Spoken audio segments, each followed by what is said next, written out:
गांव को शायद ही उसका नाम याद हो। हर कोई इसे अंतिम हेमलेट कहता है। बिल्कुल अंत में एक पुराना टूटा हुआ घर खड़ा है। ऐसा लगता है कि वहां सालों से कोई नहीं रहा है। गांव वालों को पता है कि जो कोई भी अंदर जाता है कभी वापस नहीं आता। दिन के दौरान घर शांत रहता है। रात में खिड़कियों में रोशनी टिमटिमाती है। वहां बिजली नहीं है।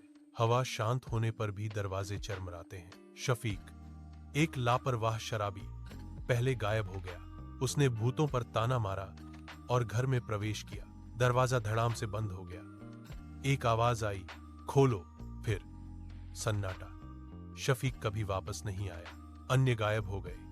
एक चोर, एक जिज्ञासु किशोर। कुछ कहते हैं कि उस घर के अंदर समय रुक जाता है। दूसरे शीशों के भीतर की दुनिया की फुसफुसाते हैं। मैंने इसे गांव का डर समझकर खारिज कर दिया। एक रात मैंने एक दोस्त से शर्त लगाई कि मैं अंदर जाऊंगा। आधी रात को मैं घर के सामने खड़ा था। दरवाजा थोड़ा खुला था।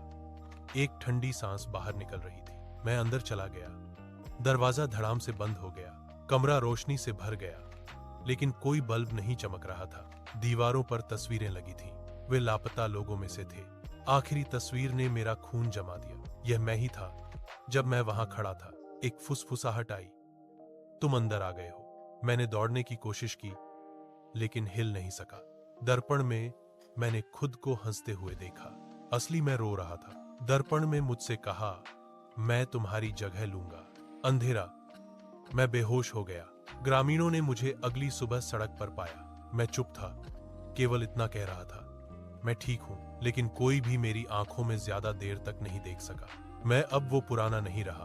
अब दीवार पर एक नई तस्वीर टंगी है तुम्हारी, क्योंकि आप यह कहानी पढ़ रहे हैं और घर अभी भी खुला है।